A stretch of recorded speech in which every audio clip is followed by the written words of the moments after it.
Va a iniciar otra Ahí va, compañera, Carolina. Ah, ya está. ahí estamos. Isso, já Em, começou. Bom dia a todos. Comenzamos, bueno, vamos a hablar español divagar. Somos, usó Agradecemos. Pablo Dileo, de la Universidad de Buenos Aires, la Universidad allí de Buenos Aires. Em, eh, Aquí estamos con Sebastián Sustas, vamos después a ir presentándonos, también de la Universidad allí de Buenos Aires, em, Martín Wellman y Martín Di Marco, esperando también a María Belén Herrero, todos de la Universidad de Buenos Aires. Si ustedes quieren, podemos pasar una ronda de presentaciones. Solo puedo ver a Gabriela, Sim. pero Não no se a... preocupe, professor. O pessoal costuma ficar meio tímido no começo, né? Ah, Então, a a las câmera fica otras. fechada. Depois, o pessoal vai Estas... criando uma amizade e aí aparece, tá? Não se Bueno, preocupe. están Zafira, Caroline. Bueno, si, como ustedes quieren, comenzamos con las presentaciones. Nosotros tenemos 3 trabajos para compartir y después podemos hacer una ronda allí a presentaciones personales y opiniones y otras trabajos que quieran compartir. Em, bueno, Sebastián, comenzamos. Sí, comenzamos. Em, Bueno, comenzamos, el ágora que proponemos se llama Reflexiones teóricas y epistemológicas en Saguchi, tradición, renovación y trabajo interdisciplinar. Em, Nosotros eh, propusimos este espacio para, bueno, compartir distintas experiencias y herramientas conceptuales y eh, reflexiones a partir de investigaciones en salud. Vamos a tener distintos trabajos. La que vamos a presentar con Sebastián es este trabajo sobre herramientas teórico-metodológicas para una epidemiología de los procesos de vulnerabilidad, cuidado. Em, en mi caso venimos trabajando, y bueno, yo junto con Rosení Piñeiro, desde 2008 empecé mis primeras intercambios con el lápiz, en el lápiz como estudiante doctoral, y desde entonces seguimos muy vinculados con Rosení, participando fundamentalmente en las reuniones del seminario. O sea, ya desde ese momento participé en creo que casi todos, o en todos los seminarios del proyecto Integralidad allí. Y bueno, aquí retomamos algunas de estas herramientas que también fuimos incorporando a partir de este trabajo, este intercambio. Más algunas reflexiones. Nosotros somos sociólogos y tratamos de hacer hincapié un poco en nuestras las herramientas y las preguntas que nos formulamos desde las ciencias sociales, ¿no? Aportando, por supuesto, al campo de de la salud colectiva y del cuidado integral. Este sería, bueno, acá sigue Sebastián. Sí, buen día a todos y todas. Sí, voy a hablar en portuñol, devagar. Sí, también a pessoal aquí somos integrantes da área de saúde e população do Instituto de Investigaciones Gino Germani. Ese instituto es o Instituto de Investigación, de Pesquisa de a Faculdade de Ciencias Sociais da UBA. Então, nossa pertenência institucional, onde a pessoal trabalha em equipes de pesquisa, é lá no instituto. Bom, como Pablo falou, este trabalho é parte ou surge como uma como un intento de contribución de ferramentas teórico-metodológicas para pensar los aportes das ciências sociais na disciplina epidemiológica, né? O percurso da apresentação, aí como vocês podem ver na apresentação, é uma primeira parte que vamos falar sobre a epidemiologia e a reflexividade epistemológica, depois ferramentas teóricas e metodológicas e, finalmente, reflexões finais. Como foi que começamos com este trabalho? Este trabalho teve sua primeira versão nas últimas jornadas que a gente tem lá no Instituto, na área de saúde e população, que aconteceram no passado setembro, e apresentamos uma primeira versão deste trabalho. Aí tínhamos como algumas perguntas que foram as que iniciaram nosso trabalho, que surgem a partir de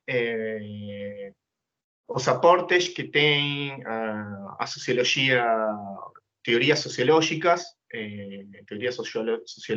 de diferentes autores, especialmente Danilo Martuchelli, François Dubet, y en diálogo con ferramentas que a gente toma de nossas vinculações com o IMS, com o lápis, com conceptos más ligados a tradición da medicina social, a saúde colectiva brasileña, especialmente, y los autores que nutren ese campo, ¿eh? Entonces, partimos de una definición que a epidemiología moderna se nutre de tres grandes eixos, como as ciencias sociais, o matemática para os cálculos estadísticos, y as ciencias biológicas para comprender las cadenas de causalidad biológica, ¿no? Esta es una definición clásica de la epidemiología, de cuáles son los eixos que aportan para conformación de la disciplina. Y a partir de eso, con Pablo, nos hicimos tres preguntas que son como disparadores de nuestro trabajo. A partir de cuáles premisas sobre o social, o individuo y sus relaciones, definimos nuestras preguntas y objetivos de estudios, ¿eh? Esto es como una primera pregunta epistemológica. ¿Cuáles son nuestros puntos de partida, ¿eh? Después, ¿qué significados y espacios analíticos damos a las estructuras culturales, socioeconómicas, políticas y a agencias individuales o colectivas? Aquí a gente quer centrar a pergunta ou a relação entre o social e as agências individuais, né? Que muitas, dependendo de qual seja nosso ponto de partida, estas questões entre o individual e o social, e como são compreendidos em forma dinâmica, são muito diferentes. Y finalmente, mediante cuáles ferramentas teóricas y metodológicas podemos tomar visíveis as características y vinculações entre as agências individuais, suas condições históricas sociais, as políticas y as instituições públicas en nossos estudios e intervenções sobre os procesos de saúde y doença, atenção y cuidados.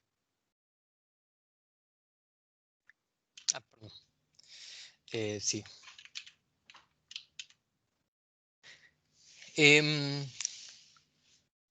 Aquí vamos a centrarnos nuestra presentación en alguna de estas herramientas, el trabajo que comentó Sebastián, que presentamos en otros espacios del Instituto Gino Germani, en las jornadas del área de salud del Gino Germani, era más amplio. Aquí nos vamos a centrar, por el tiempo que tenemos, en nuestro abordaje de los procesos de vulnerabilidad y cuidado. Además es el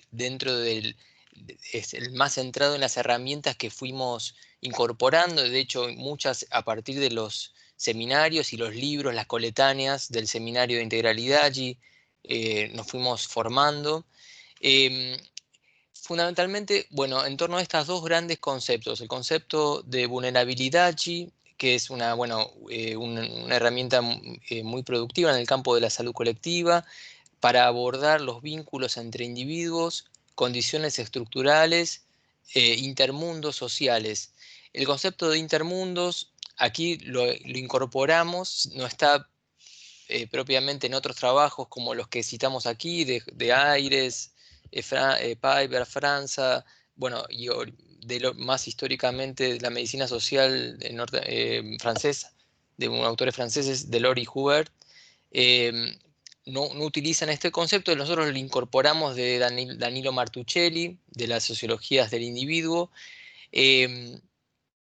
para pensar en realidad este intermundo entre el individuo y las estructuras sociales, ¿no? Este espacio intermedio que él plantea Martuchelli, con elasticidades, que justamente en el cual las coerciones y las texturas culturales y morales actúan, pero dejan niveles, posibilidades de acción, porque la acción de estas, por un lado las texturas son múltiples, entonces los sujetos tienen que combinar distintas texturas culturales y morales, y por otro lado las coerciones actúan de manera intermitente, no permanente. Bueno, esto lo podemos después charlar porque es para más desarrollo, pero bueno, por un lado entonces la combinación de estos elementos influye en los procesos de salud, enfermedad, atención, cuidado, y los sujetos atraviesan en distintos momentos de su biografía distintas situaciones de vulnerabilidad, justamente generadas por la articulación de esos tres niveles,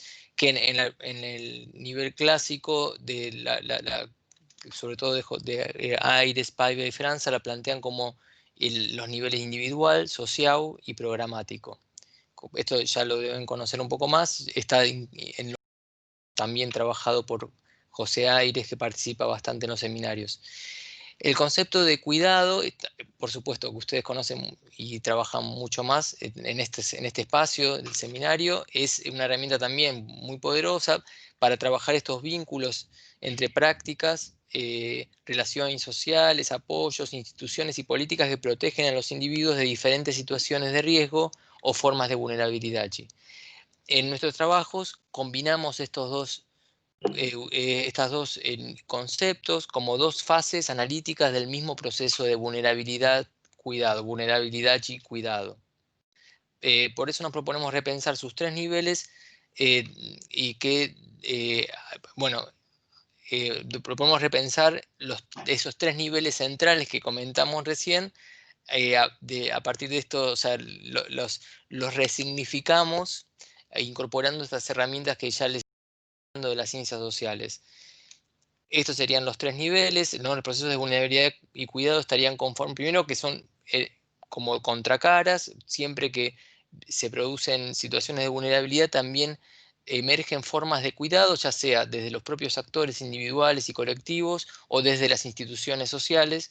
Entonces, nosotros nos parece que siempre el abordaje epidemiológico tiene que tener en cuenta esos dos niveles, no sobrevalorar o únicamente la dimensión de la vulnerabilidad o dejar solamente desde el cuidado invisibilizar las formas justamente de los riesgos o vulnerabilidades que sufren. Y la combinación, los tres niveles que planteamos serían, por un lado, las temporalidades biográficas y desafíos estructurales. Otro nivel es el de los intermundos y estados sociales. Y otro nivel es el de las instituciones y políticas públicas.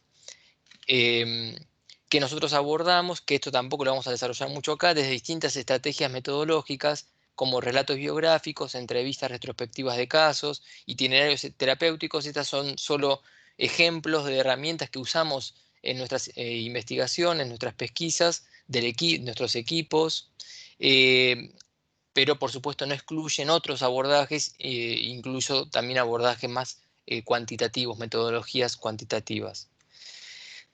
Brevemente trato de abordar esos tres, ya estamos pasados de tiempo, pero bueno, son uno de los niveles, decíamos, las temporalidades biográficas o los desafíos estructurales. hacen hincapié en esta dimensión biográfica, diacrónica, ¿no? Las vulnerabilidades se producen en distintos momentos en torno a distintos eventos significativos y desafíos sociales, ¿no? Que es un término también de la ciencia social, de la sociología del individuo, en relación a los cuales los sujetos construyen sus temporalidades, identidades personales y vínculos con los otros y con las instituciones, ¿no? O sea, por un lado, abordar estos acontecimientos para nosotros nos resulta muy productivo para abordar distintas problemáticas como violencias y exposiciones a distintas situaciones de riesgo. El análisis de las narrativas biográficas de los actores en torno a estos eventos y desafíos nos ayuda a comprender ciertas prácticas y vínculos que los exponen o cuidan frente a esas diversas situaciones de riesgo o vulnerabilidad. Otro nivel articulado con este es el de los intermundos o estados sociales. Esto de los intermundos ya un poco lo comentamos. Estos intermundos en los cuales nosotros vivimos es nuestro, también lo llama ecología existencial, Martuchelli, es el espacio, nuestros espacios sociales, que pueden ser varios, múltiples. En el caso de los jóvenes, por ejemplo, identificamos el barrio, las instituciones públicas y los vínculos afectivos como intermundos con sus propias texturas y coerciones, y que, bueno, estos actúan de forma intermitente, ya lo comentamos. En este contexto de los intermundos, actores interpretan las diversas situaciones de riesgo y de vulnerabilidad y movilizan diversos apoyos y construyen sus estados sociales, que es un término también utilizado por Martuchelli como el ámbito que los protege, los abrigos, refugios para protegerse frente a situaciones de vulnerabilidad o riesgos o carencias estructurales, de manera individual y colectiva, ¿no? Finalmente, el tercer nivel, que ya con esto cerramos, es el de las instituciones, políticas públicas, o el nivel programático, también en el lenguaje de Aires. Tiene que ver con las normas, instituciones y políticas públicas que por acción o por omisión están condicionando o mediando en las prácticas, relaciones y encuentros entre individuos, sus acontecimientos biográficos, los desafíos y los intermundos o estados sociales. Se entiende, este nivel atraviesa a los otros dos, ¿no? Ninguno de los tres está aislado. Por supuesto, son tres niveles que separamos analíticamente, pero están todos articulados. Estos proporcionan o niegan a los individuos o grupos el acceso a determinados recursos, soportes, materiales, afectivos o simbólicos, y por tanto también afectan sus niveles de exposición o cuidado frente a distintas situaciones de riesgo o vulnerabilidad. Bueno, finaliza Sebastián. Sí. Perdón. Como reflexões finais, que depois podemos continuar falando y conversando, pensamos que en esta construcción o reconstrucción de los niveles de vulnerabilidad y cuidado, permiten colocar no centro as cuestiones das condições sociais que tornan posible a agencia individual o colectiva, y eso es importante en términos de nuestra contribución a esta reformulación de niveles. Consideramos que eso puede ser una contribución.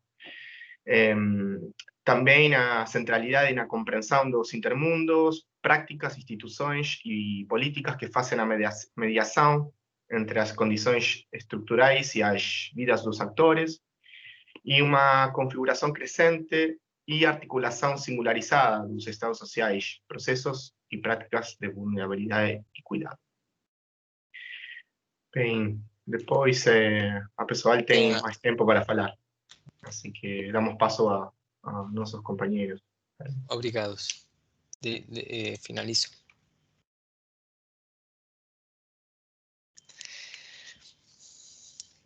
Martín, sí, ¿você presento. Sí. A ver. ¿Podés o comparto yo? Sí, no hay problema. Vamos a intentar, a ver. Ahí voy.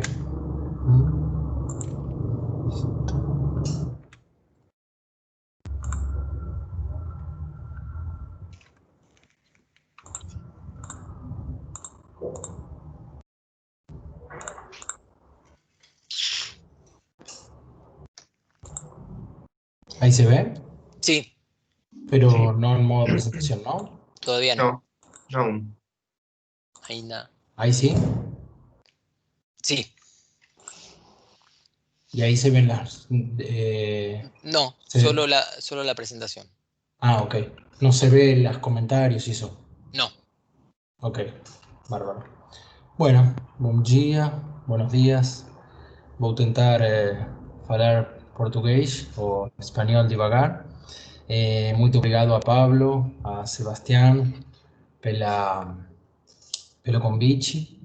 Meu nome é Martin Wellman, como eles falaram. Sou também docente e professor da Universidade de Buenos Aires e vou apresentar aqui alguns resultados da minha pesquisa doutoral, que como vocês podem olhar aqui teve como orientador o professor Pablo Di Leo, que é também o organizador e o moderador aqui da reunião, e o título que eu escolhi para a apresentação é Reflexões sobre a ciência de pessoas em tratamento por consumo de drogas em comunidades terapêuticas religiosas. Martín, Sí. quedó congelada en la primera.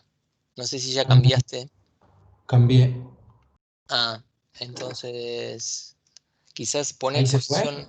Sí, ahí desapareció. Si querés, Ah, ok. fíjate la ventana de exposición o ponés exposición normal. O si no, te la presento yo. No, ¿Querés? voy. A ver ahora. Voy de nuevo. Yo tengo que salir de acá.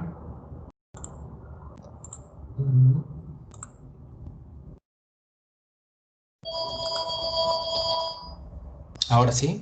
Ahí está la primera. Ahí ¿Qué está, pasa? perfecto. Sí. Un segundito que voy a... Ahí vengo.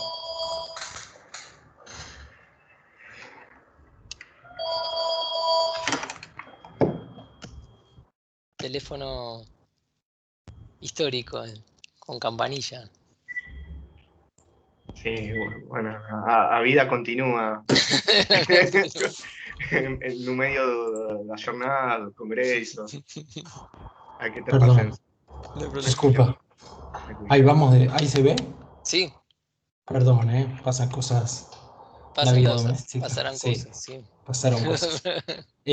Ahí pasó la segunda, hasta el título. Sí, Tá, bom. Obrigado. Desculpas pelo inconveniente. Então, ¿y por qué ahora yo no puedo pasar? Ahí se ve en pantalla completa ujú. Sim. y pasa. Mira, la segunda, Isso. perfecto. Tudo Problema de Tá bom. pesquisa. Tá, perfeito. Bom, então o problema de pesquisa que eu construí tem três campos temáticos: o consumo de drogas e a reabilitação, a religião e os processos de conformação da individualidade. O primeiro tem a ver com a orientação das comunidades terapêuticas, que são religiosas e que têm a conversão religiosa como um fator principal do seu atuação, da sua atividade. O objetivo principal tem que ver com a conversão religiosa. Eles oferecem tratamentos pelos consumos de drogas e buscam a reabilitação. E em terceiro lugar, como a gente mostrará na seguinte, tem que ver com o processo de conformação da individualidade. Então, as perguntas problema que eu trabalhei têm a ver, em primeiro lugar, com quais são as características dos modelos de sujeito que buscam fabricar as comunidades terapêuticas de forte impronta religiosa. Em segundo lugar, quais são as particularidades do processo de conformação da individualidade das pessoas que estão no tratamento, que são os residentes deste tipo de instituições, mas também gente que passou por estas instituições previamente, que são os ex-residentes. Em terceiro lugar, que transformações nos seus suportes se produzem como consequência das suas experiências de internação nestas comunidades. Quarto, como é a transição biográfica dessas pessoas uma vez que abandonam a comunidade. E em quinto lugar, e finalmente, de que maneira eles e elas conciliam o que a instituição pretende deles, ou delas também, que é, para mim, um modelo de sujeito pelo qual a instituição advoga, com seus novos projetos de vida.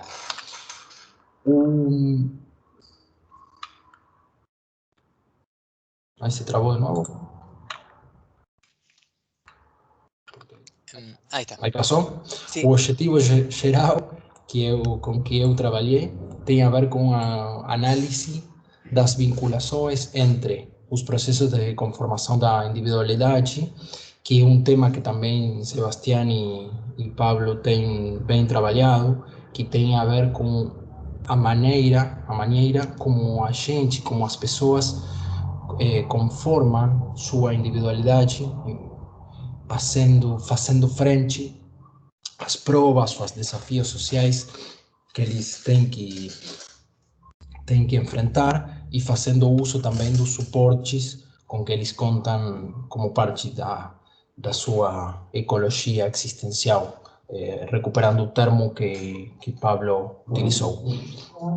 Então, o objetivo tem a ver com as vinculações entre os processos de conformação da individualidade e as experiências de internação de residentes e residentes de instituições que pertencem a redes internacionais e têm locais na área metropolitana de Buenos Aires, na Argentina.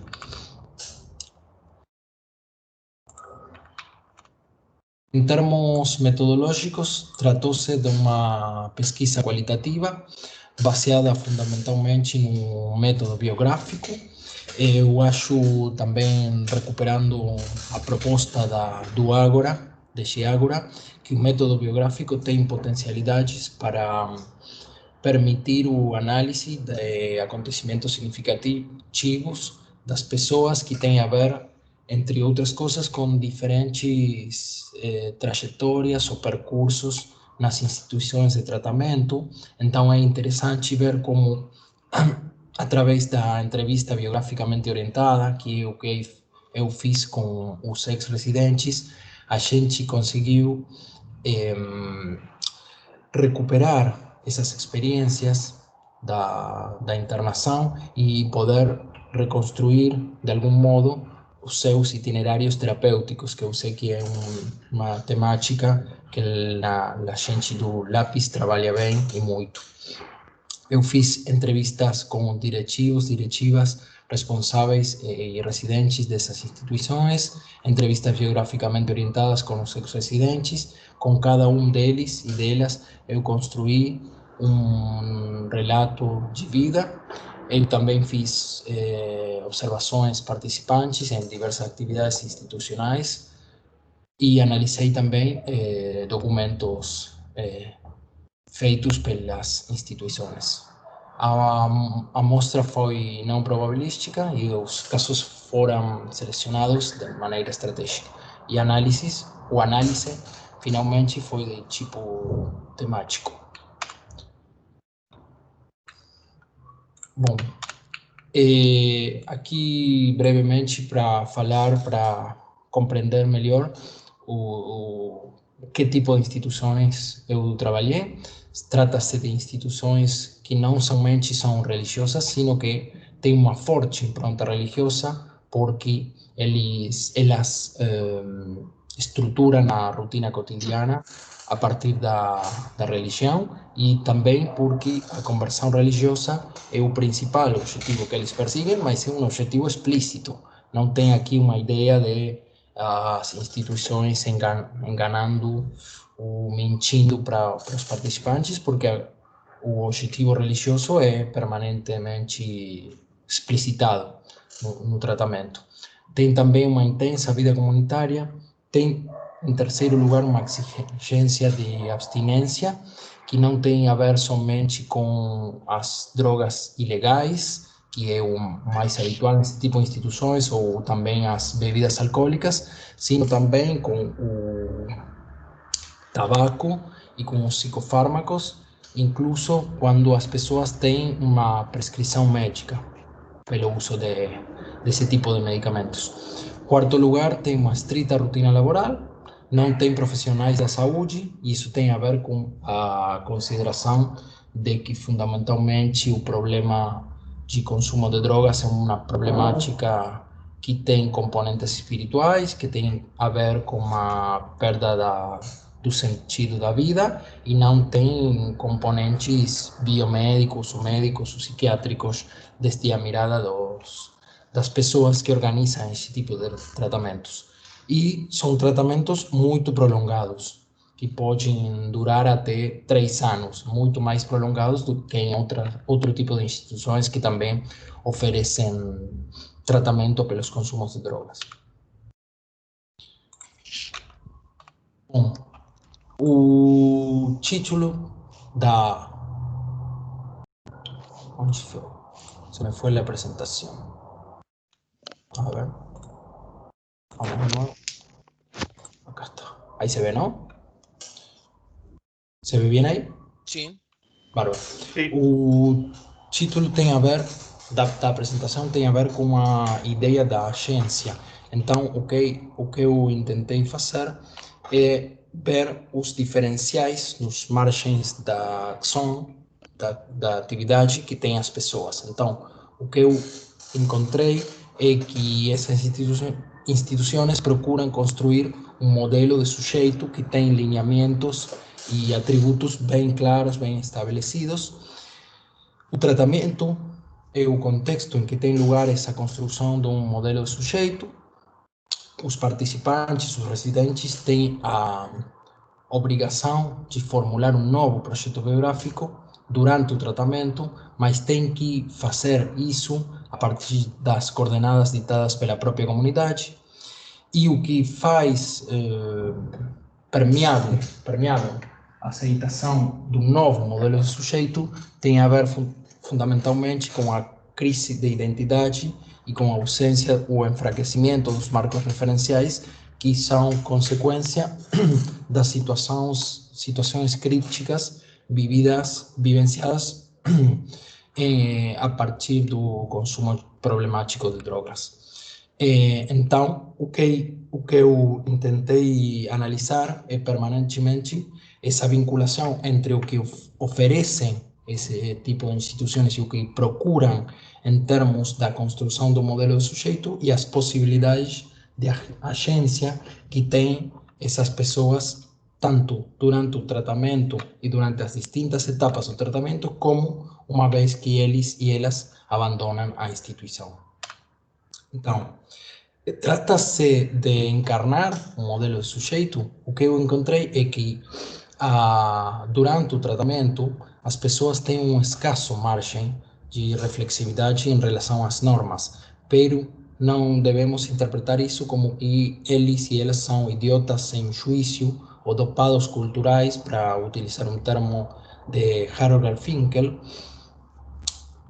Em segundo lugar, que eu me perguntei se era possível sustentar fora da instituição os preceitos institucionais do modelo de sujeito. Então, analisando a questão da agência, era possível isso? Isso tem que ver somente com uma desconformidade com esses preceitos institucionais? Não somente. O que eu encontrei é que as experiências dos ex-residentes necessariamente se distanciam desses preceitos institucionais, incluso em aqueles que reconhecem como legítimos esses preceitos, fazem algum tipo de mediações, fazem acordos pessoais, flexibilizam alguns preceitos, porque não é possível levar a cabo perfeitamente isso fora da comunidade terapêutica, no mundo.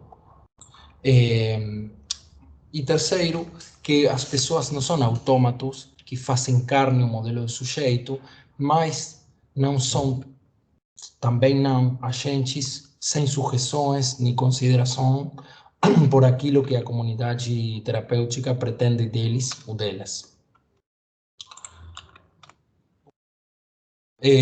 A saída da comunidade terapêutica implica a recuperação de margens de para a delimitação do projeto biográfico. Isso é uma coisa que está bem restringida durante o tratamento, porque a pessoa tem uma escassa margem de reflexividade para a delimitação dos atributos dos seus projetos biográficos, mas uma vez que a pessoa sai da comunidade, vai recuperando paulatinamente margens de autonomia, mas vai delimitando o seu projeto biográfico em diálogo com o modelo de sujeito institucional, especialmente entre aqueles e aquelas que têm algum tipo de reconhecimento da legitimidade desse modelo. E tem também a pessoa a obrigação, uma vez que sai da comunidade, de se orientar pela própria bússola. Então, é muito comum e são muito normais as experiências em que a gente fica sem uma linha de ação definida, que era muito mais clara durante o tempo de tratamento. E também, uma vez que ele e ela saem da comunidade, aparecem e a pessoa pode se nutrir de outras ofertas e outros recursos cognitivos ou morais para delimitar também os novos atributos dos projetos biográficos, mas também para interpretar a problemática que os ou as levou à comunidade, que era uma interpretação que estava muito regida, muito regimentada no momento do tratamento pela diagnóstico institucional. E para fechar, para finalizar, eu encontrei também que a saída da comunidade gera uma exigência da ativação da vontade individual, que é muitas vezes difícil de cumprimentar pelas pessoas, porque as pessoas, como eu falava, têm um sentimento da perda da bússola e têm que volver a enfrentar muitos desafios sociais que se encontravam suspendidos ou que eles e elas enfrentavam com muito acompanhamento institucional no tratamento. E, por último, que é possível, a partir dessa experiência do análise desse tipo de informação, pensar em modalidades de agência que estão além do modelo binário, que tem que ver com a subordinação ou com a subversão, e que incluso em situações em que a gente pode se reconhecer como legítimo esses preceitos institucionais, não temos que ver desde as ciências sociais somente isso como uma subordinação. Então, são bem interessantes aqui os aportes da antropóloga Saba Mahmoud, que nos fala de essa possibilidade de pensar além dessas ideias de agência que estão somente centradas no modelo binário. Até aqui, depois a gente segue falando e continuamos o intercâmbio. Muito obrigado. Obrigado, Martín. Continuamos con Belén y Martín. Martín Chimarco y Belén Herrero. Buen día a todos. Intentaría hablar portugués, pero estoy muy dormido para eso. No voy a hacer varias. Bueno, me van a avisar ahora si se logra compartir bien la presentación. Si quieren pueden presentarse también. Bien. Belén, ¿querés presentarte vos primero?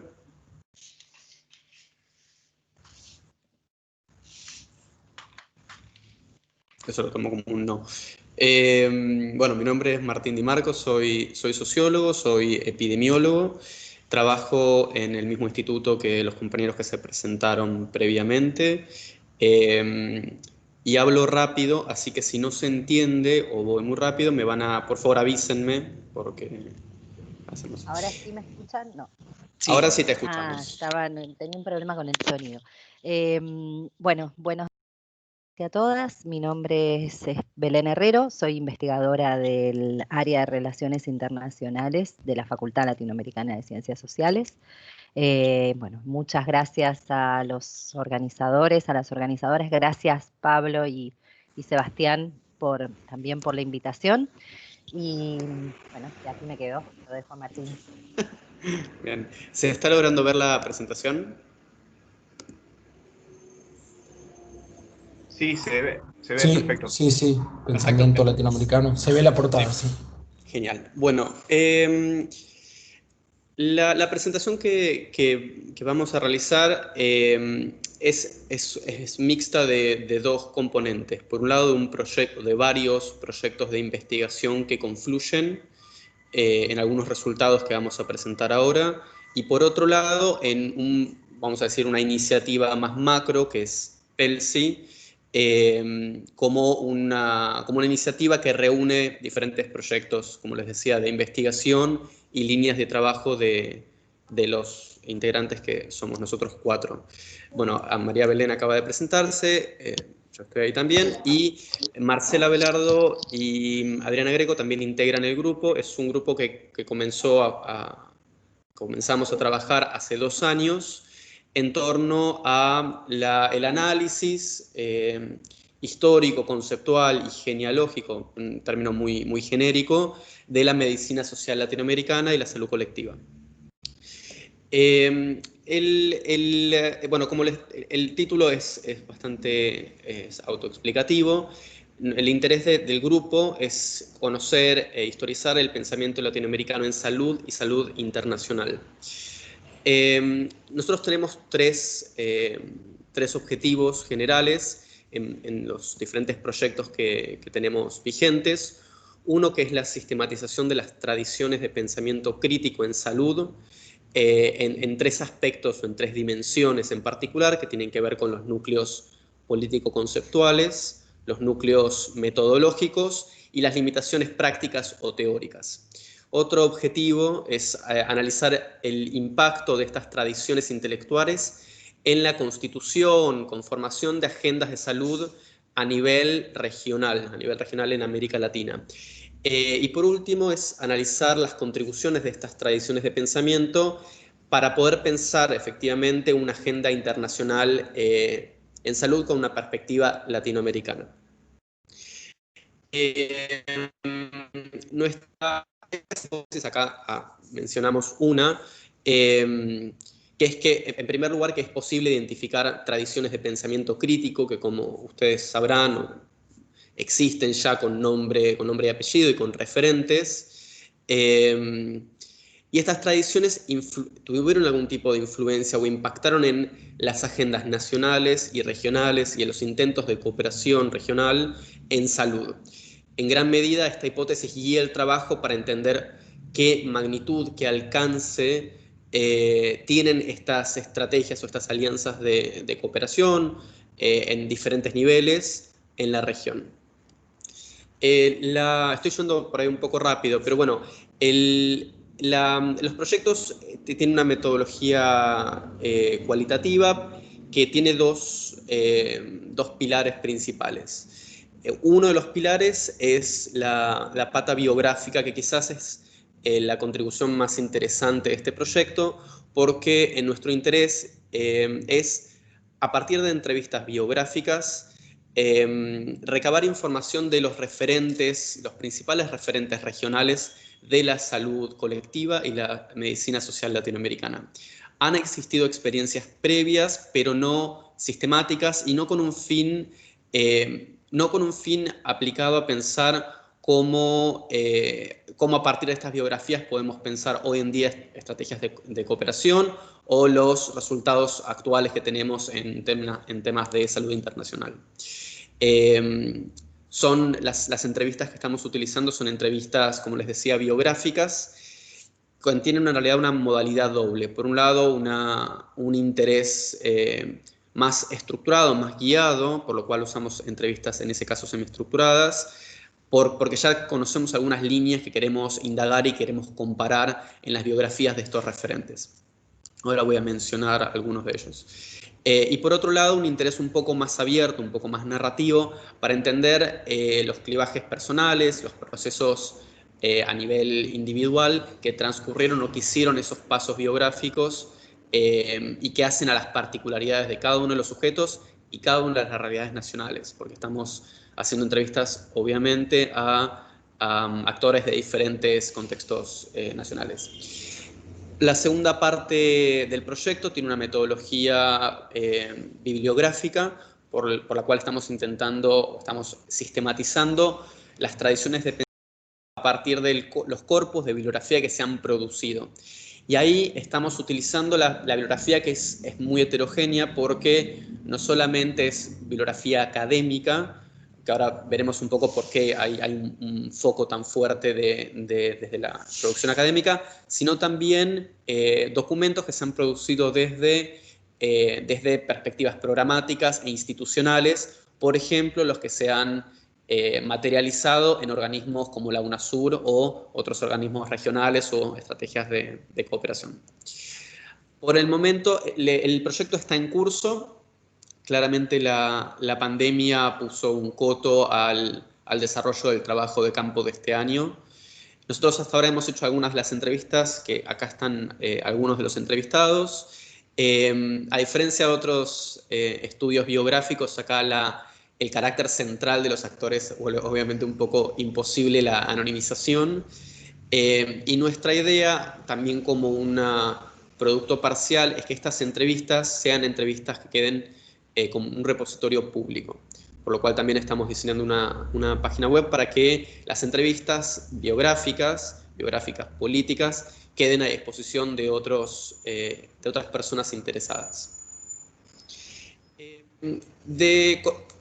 Tanto utilizando las entrevistas como con el análisis de los documentos que estuvimos sistematizando, un primer resultado, y lo que venimos a presentar acá, es una periodización de los principales núcleos teóricos de la trayectoria del pensamiento en salud latinoamericano.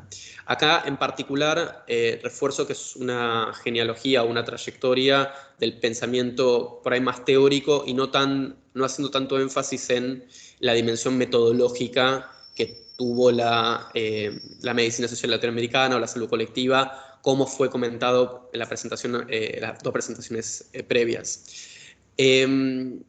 La periodización la clasificamos en tres grandes etapas: una etapa de génesis, crecimiento y experiencias de gobierno.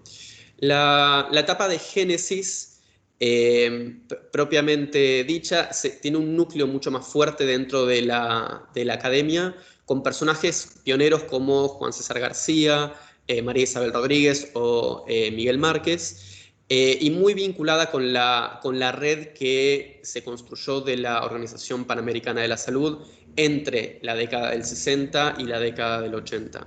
En esta etapa de génesis tenemos literalmente la confluencia de diferentes tradiciones teóricas para la conformación e inclusive nomenclatura de lo que hoy se conoce como medicina social latinoamericana o salud colectiva.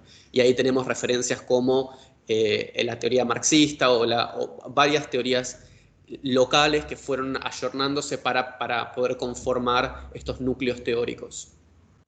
Del 80 al 2000 tenemos un periodo de crecimiento en el cual estas experiencias que estaban concentradas de actores que viraban entre academia y organismos internacionales se extendieron en muchas más universidades a nivel regional.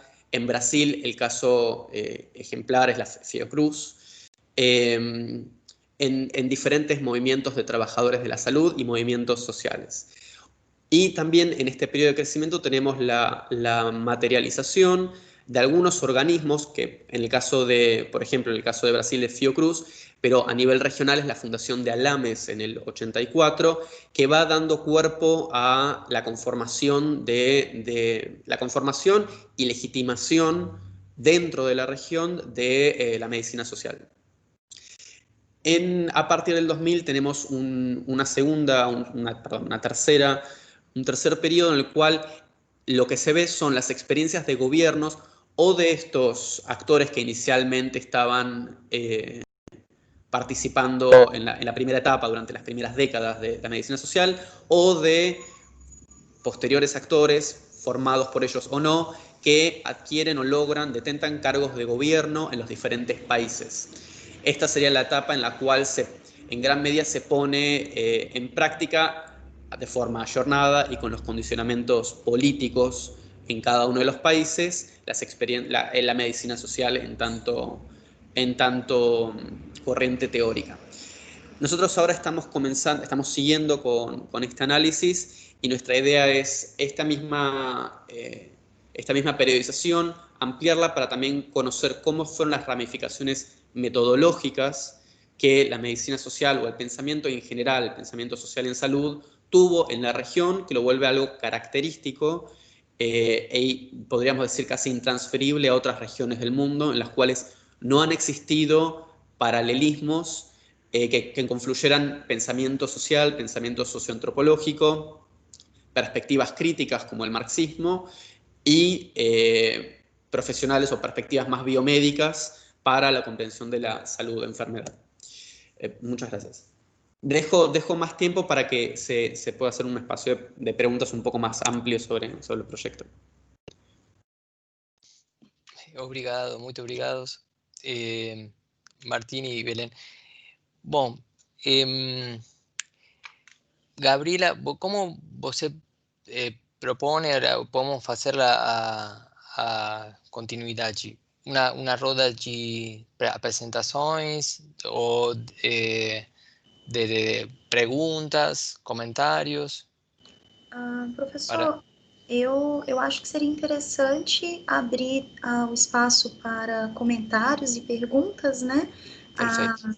Pela vontade dos participantes. Se quiserem usar o chat, eu posso agrupar as perguntas, organizar, ou vocês podem conversando e aí o pessoal vai realmente se soltando, perdendo a vergonha de falar, e as perguntas vão surgindo. Então, podem guiar conforme a vontade de vocês, tá bem? Perfecto, obrigado. Una aclaración, nosotros comprendemos portugués, pues si no falamos, no falamos bien, pero podemos comprender, así que pueden hablar en portugués, nos respondemos como podemos. Vamos conseguir conversar, vamos conseguir conversar. Então, os senhores querem abrir o chat, querem debater, querem conversar as pesquisas? Fiquem à vontade. Abrimos, si quieren, para comentarios. Si Belén, que la aprovechamos porque creo que también se tiene que ir, quiere comentar algo más en relación, quizás, digamos, alguno de los núcleos que fueron identificando en términos de a partir de las entrevistas, en términos de los aportes para centrarnos más en esta mesa en términos más epistemológicos, teóricos, metodológicos, o alguno de los núcleos centrales que ustedes fueron identificando de esta priorización. Sí, yo agregaría para abrir también al espacio de intercambio una cuestión vinculada a estas corrientes, voy a hablar lento, a estas corrientes de pensamiento, estas trayectorias político-intelectuales e ideológicas en la región. Y es la contribución a la agenda política y el proceso de regionalización de políticas. ¿Y por qué menciono este punto que complementa y suma a lo que mencionaba Martín? Porque nosotros lo que buscamos identificar es las especificidades de estas trayectorias y cómo permean las agendas. Un ejemplo, que de hecho ha sido uno de los disparadores del estudio.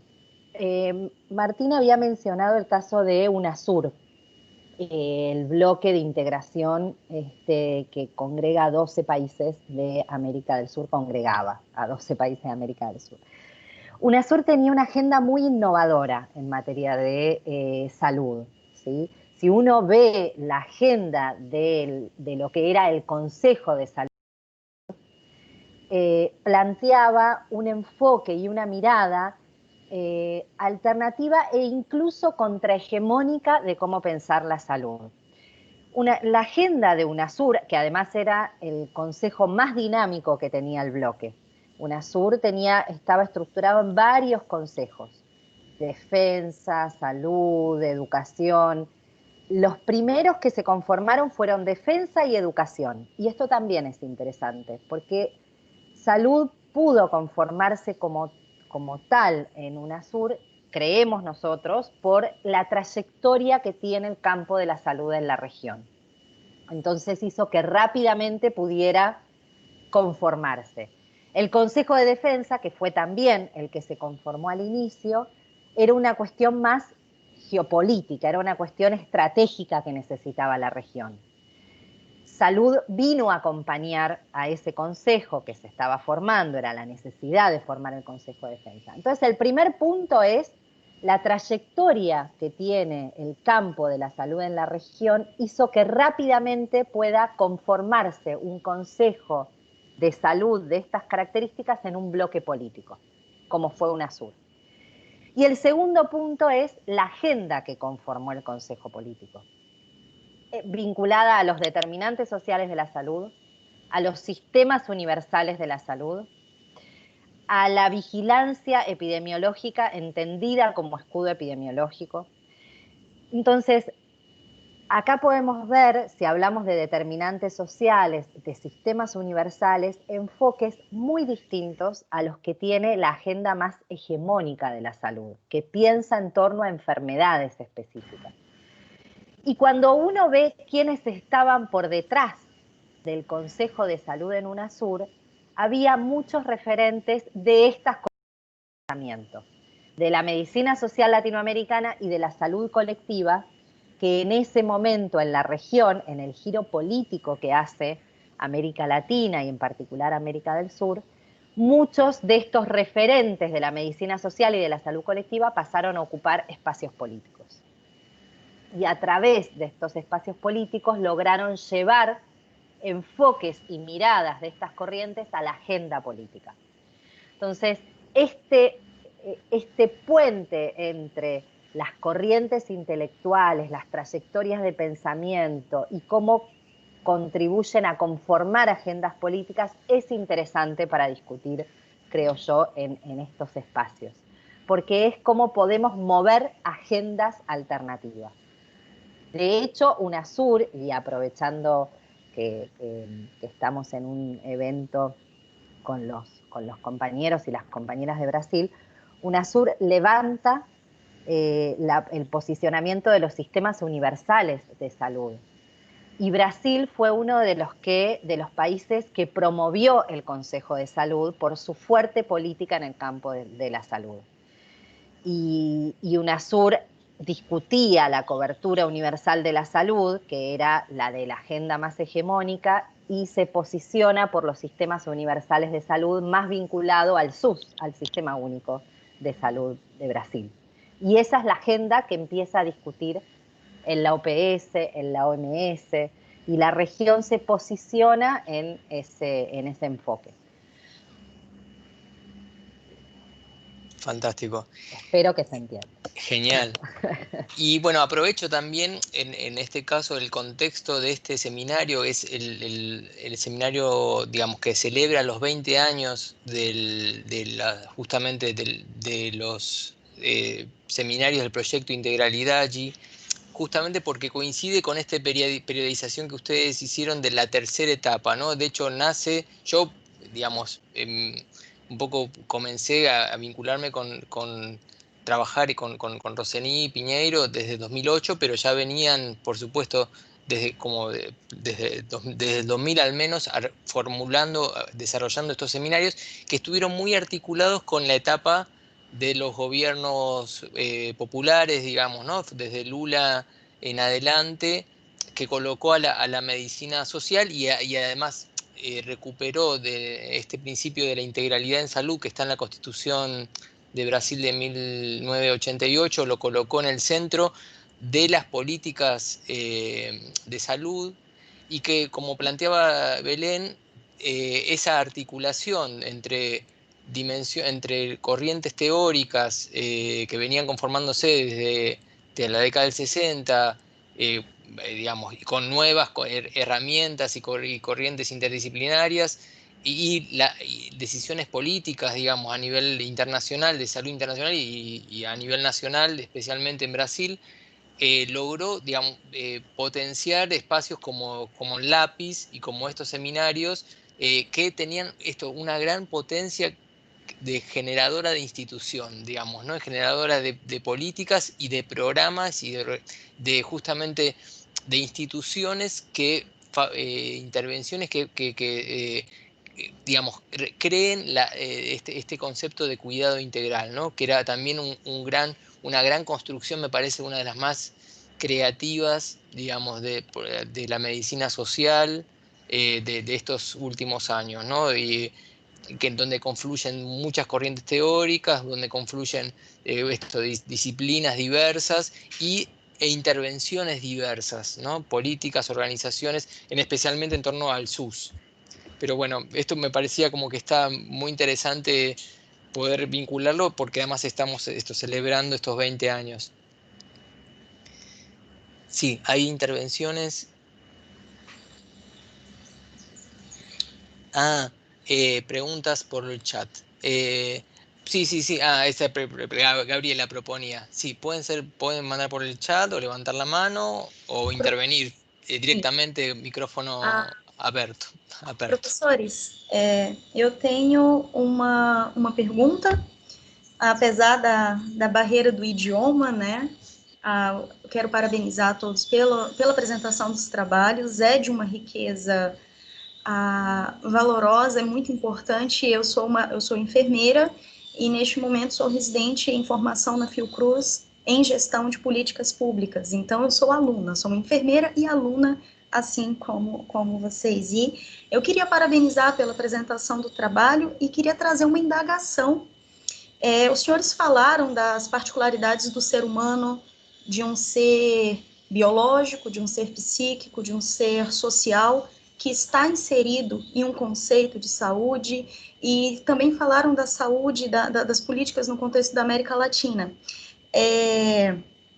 Pensando nas relações das ciências sociais, das ciências da saúde, na qualidade de enfermeira, eu queria perguntar aos senhores qual seria hoje a nossa maior barreira para a garantia da integralidade do acesso à saúde.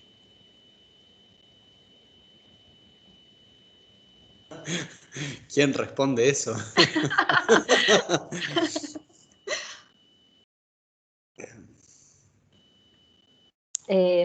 Bueno, voy a aprovechar.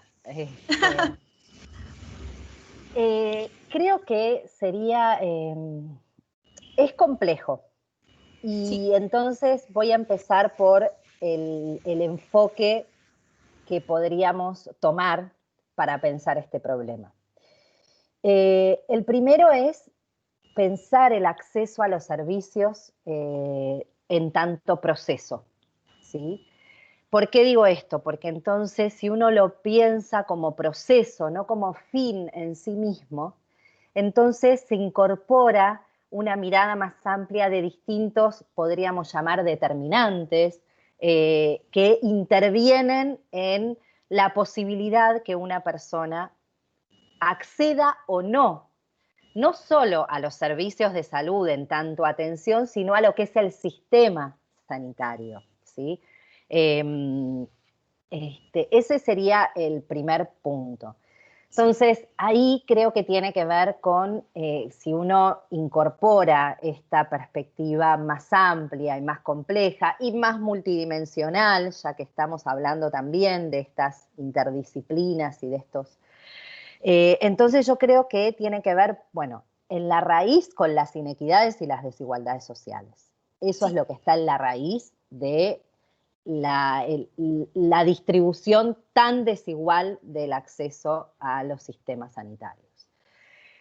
Y después, por supuesto, cuando uno empieza ese sería nuestro esquema más amplio de este proceso de determinación en el acceso a la salud. Y después, por supuesto, tiene que ver con características de los sistemas sanitarios.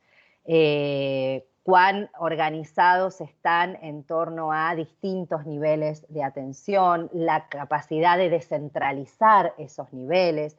Por eso el proceso que tenía y la propuesta que venía teniendo Brasil era muy interesante y muy importante en cuanto a concebir la salud como derecho universal y por lo tanto a expandir a lo largo del territorio la atención de la salud, a esos lugares donde no llega la atención y los servicios, el sistema de salud, no solo la atención, el sistema de salud.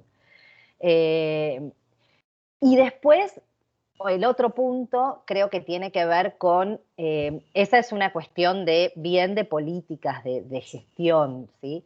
Pero también tiene que ver con cómo se estructura y cómo se piensa la salud. Si se piensa desde una mirada más focalizada, más vertical, más centrada exclusivamente en las enfermedades, o si se la entiende desde un fenómeno más complejo, más integral, más horizontal, donde entonces intervienen, distintos campos, ¿no? Por eso creo que hay que pensarlo desde estos dos puntos de entrada, ¿no? Martín tiene la mano levantada ahí. Sim, sim. Muito obrigada, professora. Sí, va en línea con lo que decía Belén, pero pensaba lo siguiente, porque vos, Gabriela, preguntabas cuál es el principal factor.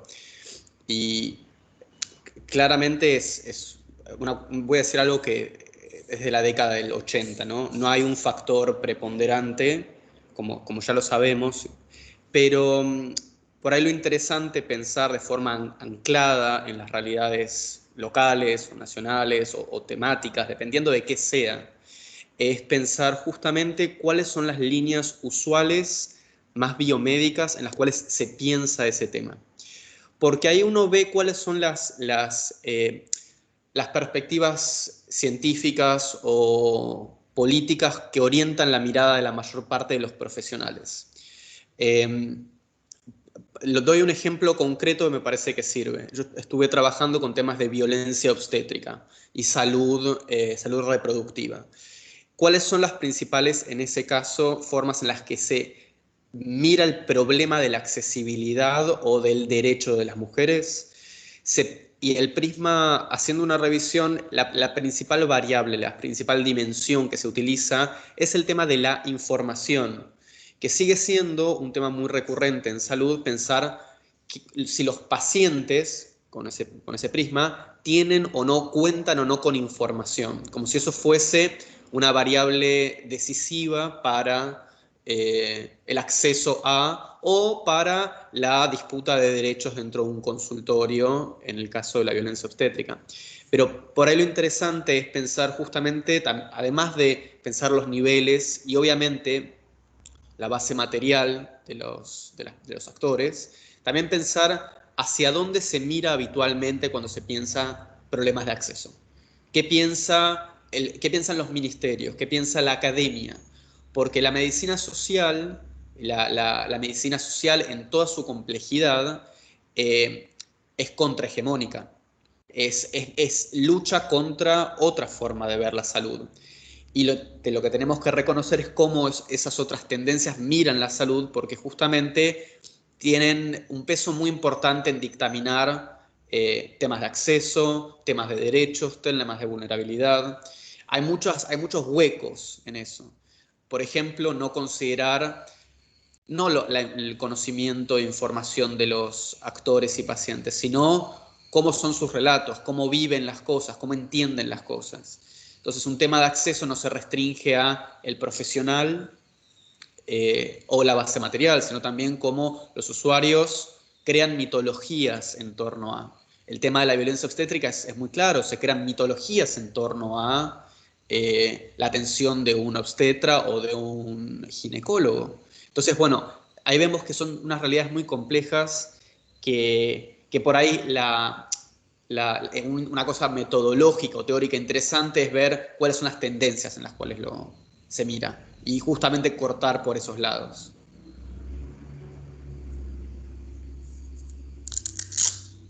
Muy obrigados. Yo creo que también es el contexto de la pandemia, digamos, COVID, nos suministra también pistas interesantes en la misma línea de Belén y de Martín, para pensar justamente estas barreras, por un lado vinculadas a la desigualdad, ¿no? Por un lado, por supuesto, estructural, pero también en la línea de Martín, en términos, y también Belén mencionó, a nivel epistemológico, ¿no? Hubo una gran dificultad, aún en gobiernos con progresistas como el de Argentina, que tuvo medidas rápidas, digamos, en relación a las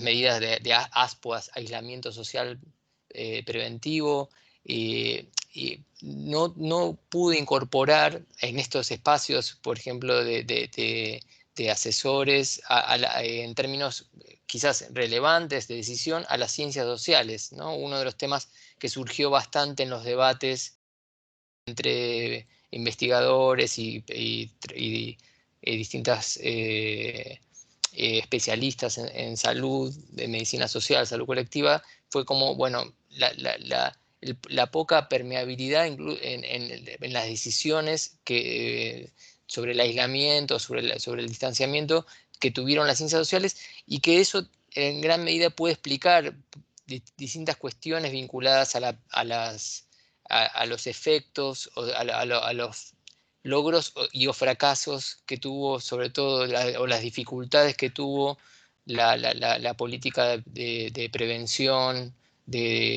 o de tratamiento de la pandemia, ¿no? Y en esto, en la línea de Martín, hay sociólogos que trabajan justamente esto de la epidemiología espontánea que tuvieron los sujetos, los actores, ¿no? Y como se apropiaron de la epidemiología científica y hacían sus propias teorías de cómo evolucionaba o no el virus, si había más o menos riesgos. Entonces los jóvenes, los sectores populares, fueron actuando no por los saberes médicos, sino por sus propias interpretaciones, que no fueron tenidas en cuenta, ¿no? Con sus propias mitologías en relación al virus, que no fueron tomadas en cuenta a la hora de decidir la continuidad del aislamiento o de las medidas. Entonces yo creo que en eso uno puede analizar, por supuesto esto lo tiro para será objeto de estudios, digamos, más en profundidad. Puede encontrar ahí también uno de los obstáculos que hubo en este caso en relación al acceso, más que el acceso sería así en las políticas sanitarias, digamos, en torno a la pandemia, ¿no?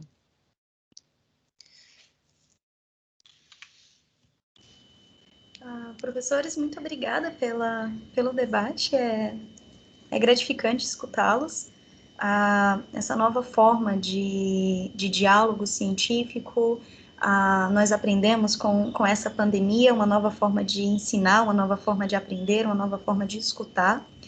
Eu acredito que as relações interpessoais, elas alcançaram um nível bem elevado com essa pandemia, nós aprendemos a comunicar em saúde, e esse encontro com os senhores é mais um exemplo disso. Então, é de uma riqueza muito grande, e a possibilidade de poder reproduzir, de manter na página da Fiocruz e alcançar outros estudantes, outros profissionais, a sociedade, realmente é muito gratificante. E eu queria agradecer, em nome da Fiocruz, esse ambiente fantástico que nós temos aqui. Caroline, vem cá com a gente, rapidinho. Ver se ela consegue me ouvir. Pronto. Oi, Carol. Hola. Aló, hola. Nos pediram para tirar uma foto da nossa tela, né? Para guardar, então queria pedir autorização de vocês para fazer esse registro. Tá ok?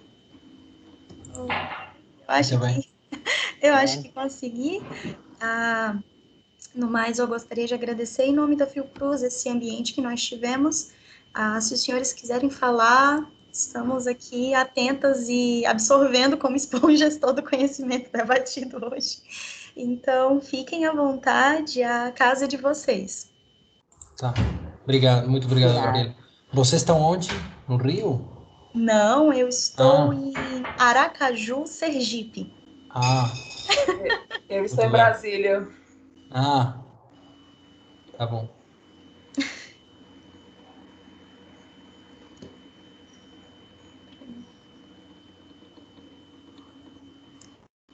professor Pablo quer fazer alguma consideração? Não, Professor que Martim? você também, Caroline, está em Brasília? Eu tô em Brasília. Ah, e Gabriela também. Não, eu estou Gabriela em Aracaju. Estou de férias. E Aracaju é perto do estado de Rio de Janeiro, não? Não. É acima, depois do estado da Bahia.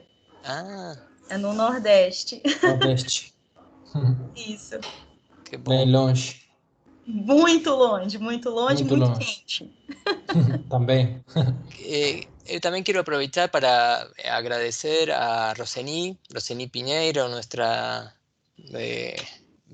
profesora, amiga de muchos años, por el convite, por la invitación, por este espacio, que bueno, en este caso agradezco y coincido que la virtualidad permite este encuentro en estados tan lejanos, pero también tengo saudade de los encuentros personales en distintos estados, que es un poco el trabajo que faz el seminario, ¿no?